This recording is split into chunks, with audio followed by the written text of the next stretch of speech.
Hello guys, welcome back to review लोग। तो कैसे हो आप सब? अरे तुम लोग तो मज़े में ही रहते हो। आज हम बात करने जा रहे हैं एमसीयू की आई नई movie Thor love and thunder के बारे में। Thor love and thunder Thor के एडवेंचर्स को दिखाता है इंड गेम के इवेंट्स के बाद। हमने इंड गेम के एंड में देखा था कैसे Thor guardians of the Galaxy के साथ निकल जाता है वैल्केरी को न्यू एसगार्ड का राजा बनाकर। मूवी की शुरुआत में हम देखते हैं कि गौर और उसकी बेटी किसी प्लैनेट के रेगिस्तान में मर रहे होते हैं और वो अपने भगवान को पुकार रहे होते हैं। उनका भगवान उनकी नहीं सुनता है और गौर की बेटी मर जाती है। फिर गौर को नेक्रोसोर की आवाज़ सुनाई देती है, जिसका पीछा करते हुए वो एक ऐसी जगह पहुंचता है जहां वो देखता है कि उसका देवता अय्याशी कर रहा था, और इसी गुस्से में आके वो नेक्रोसोर को उठाता है और उस देवता को मार देता है। इस तरह नेक्रोसोर का मालिक गौर बनता है। नेक्रोसॉर्ड इतना पावरफुल है कि वो देवता को भी मार दे। गौर नेक्रोसॉर्ड लेने के बाद अपनी हंटिंग चालू करता है और धीरे धीरे एक एक देवताओं को मारना शुरू करता है। इधर हम देखते हैं कि Thor, guardians of the Galaxy and Thor का साथी क्रॉग एक प्लैनेट पे पहुंचते हैं जहां का गॉड मारा जा चुका होता है, और उस प्लैनेट पे कुछ बाहर के इविल लोग हमला कर चुके होते हैं। फिर guardians of the Galaxy, Thor और क्रॉग मिलकर उस प्लैनेट को उन लोगों से बचाते हैं, जिस पे खुश होकर उस प्लैनेट का जो राजा था उन्हें 2 बकरियां गिफ्ट करता है।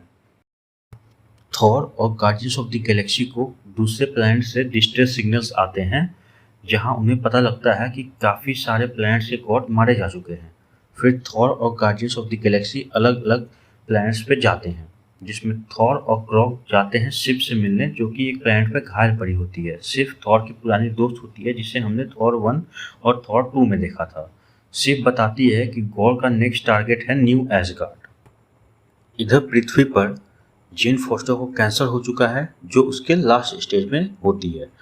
न्यू एसगार्ड को चलाने में वैल्केरी को काफ़ी परेशानी आती है। उसे पॉलिटिकल इशू, फाइनेंशियल इशू और भी काफ़ी सारे इश्यूज को देखना पड़ रहा है, जिसमें उसे बिल्कुल मज़ा नहीं आ रहा है। पहले मैं भी सोचता था राजा बनने में कितना फ़ायदा है, लेकिन अब लगता है काफ़ी मुश्किल काम है।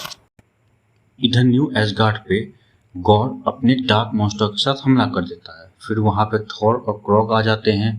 फिर थॉर की मुलाकात अपनी एक्स गर्लफ्रेंड और एक्स हैमर से होती है। काफ़ी ऑकवर्ड सिचुएशन थी वो थॉर के लिए। सारे मिलके गॉर को हरा देते हैं और गॉर वहाँ से जाने से पहले न्यू एसगार्ड के बच्चों को उठा के ले जाता है। थॉर हेमीडाल के बेटे के साथ कनेक्ट करता है, जिससे उसको उनकी लोकेशन का आइडिया लगता है। फिर थॉर एक प्लान बनाता है जिससे वो एक टीम बनाएगा जो गॉर से लड़ने जाएंगे, जहां वो उसे मारेंगे और बच्चों को वापस लाएंगे। इसके लिए थॉर, क्रॉग, वैल्केरी और माइटी थॉर, हमारी जेन फॉस्टर, निकलते हैं एक टीम की खोज में, जिसके लिए वो पहुंचते हैं ओमनीपोटेंट सिटी, जो कि देवताओं का शहर है।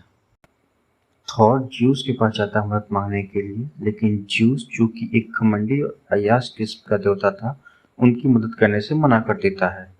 फिर थॉर और ज्यूस के बीच में लड़ाई होती है, जिसमें ज्यूस थॉर के फ्रेंड क्रॉग की बॉडी को डिसमेंटल कर देता है और गुस्से में आकर थॉर ज्यूस को मार देता है। फिर थॉर की टीम ज्यूस के वेपन थंडरबोल्ट को लेकर वहां से चले जाते हैं गॉड से खुद ही लड़ाई करने और बच्चों को बचाने के लिए।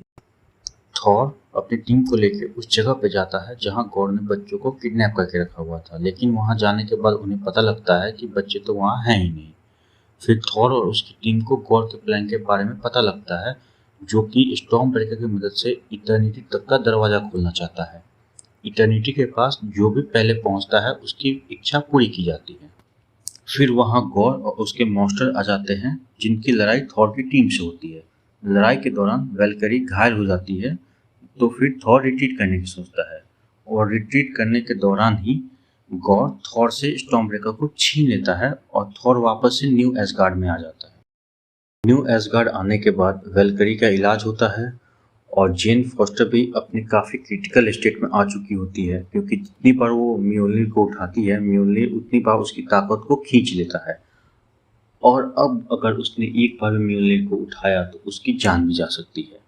फिर थॉर डिसाइड करता है वो अकेले ही जाएगा बच्चों को बचाने और गॉड को रोकने के लिए। थॉर उस जगह पर जाता है जहां गॉड ने बच्चों को रखा था, और वो स्टॉर्म ब्रेकर की मदद से इटर्निटी तक का दरवाजा खोल रहा था। थॉर थंडरबोल्ट की हेल्प से बच्चों को सुपर पावर देता है, जिससे कि वो गॉर के डार्क मॉन्स्टर से लड़ सके, उनको रोक सके और थॉर खुद गॉर को रोक सके। फिर वहाँ ज़बरदस्त लड़ाई होती है जिसमें थॉर हार रहा होता है। ये देखकर म्योल्नीर एक बार फिर से जेन फोस्टर के पास जाता है और जेन फोस्टर एक बार फिर से माइटी थॉर बन के आती है थॉर की हेल्प करने। थॉर, जेन फोस्टर और गॉर के बीच में जोरदार लड़ाई होती है जिसमें नेक्रोसॉर्ड को ये दोनों मिलकर तोड़ देते हैं, लेकिन तब तक गॉर ने इटर्निटी तक का दरवाज़ा खोल दिया था। फिर ये तीनों इटर्निटी के पास पहुंच जाते हैं जिसमें थॉर गॉर को समझाता है कि वो इटर्निटी से ये ना मांगे कि सारे गॉड्स को खत्म कर दो, उसकी जगह ये मांग ले कि उसकी बेटी को जिंदा कर दो। और ये सुन के गॉर भी इटर्निटी से वही मांगता है और यहाँ पे गॉर की और जेन फोस्टर की डेथ हो जाती है। फिर हमें दिखाया जाता है न्यू एस्गार्ड में सिफ और वेलकरी बच्चों को ट्रेनिंग दे रहे होते हैं। जेन फोस्टर को उसकी सेक्रीफाइस के लिए एक बड़ा सा स्टैचू बना के उसे सम्मानित किया जाता है।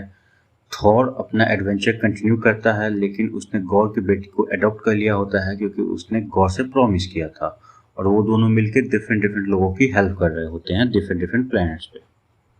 मूवी में एक मिड क्रेडिट सीन है और एक एंड क्रेडिट सीन है। मिड क्रेडिट सीन में हमें दिखाया जाता है कि ज्यूस अभी भी जिंदा है और वो अपने बेटे हरक्यूलिस को भेजता है थॉर से बदला लेने के लिए। और एंड क्रेडिट सीन में हम देखते हैं कि जेन फोस्टर वेलहेला में अराइव करती है। वेलहेला वो जगह थी जहां देवता मरने के बाद जाते हैं और वेलहेला में जेन फोस्टर का स्वागत करता है हैमिडा। अगर मैं मूवी की ओवरऑल बात करूं तो मुझे ये मूवी एन एवरेज मूवी लगी, ठीक ठाक थी। ना ही बहुत ज़्यादा अच्छी थी, ना ही बहुत बेकार थी। हमारी एक्सपेक्टेशन मार्वल मूवीज से काफ़ी बढ़ी हुई रहती हैं क्योंकि उन लोगों ने पास्ट में हमें काफ़ी अच्छी मूवीज़ दे रखी हैं। मुझे इस मूवी में जो सबसे बेकार चीज़ लगी वो थी हद से ज़्यादा कॉमेडी। हद से ज़्यादा कॉमेडी मतलब बेकार नहीं होती है, लेकिन वो जो स्टोरी की सीरियसनेस होती है ना उसे ख़त्म कर देती है।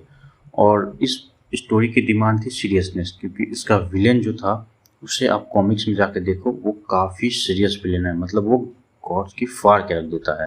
मूवी में जो गॉड्स भी दिखाए गए हैं जैसे कि अपना ज्यूस, उसे भी इन लोगों ने एक मजाक की तरह दिखाया है, जबकि ज्यूस गॉड्स का राजा है। वो कितना पावरफुल होगा आप खुद सोचो। सो इसका मतलब ये नहीं है कि आप लोग मूवी मत देखना, आप लोग जाओ मूवी देखो, ऑब्वियसली आप लोग इसको एंजॉय करोगे, बट एक हाई एक्सपेक्टेशन लेके मत जाना। एज ए नॉर्मल पर्सन जाना तो आप मूवी एंजॉय करोगे। बहुत ज़्यादा एक्सपेक्टेशन लेके जाओगे तो आपको मज़ा नहीं आएगा। अगर आपको ये वीडियो अच्छी लगी, इस वीडियो को लाइक करें, अपने दोस्तों में शेयर करें और हमारे चैनल रिव्यू लोग को सब्सक्राइब करें फॉर लेटेस्ट रिव्यू अपडेट्स।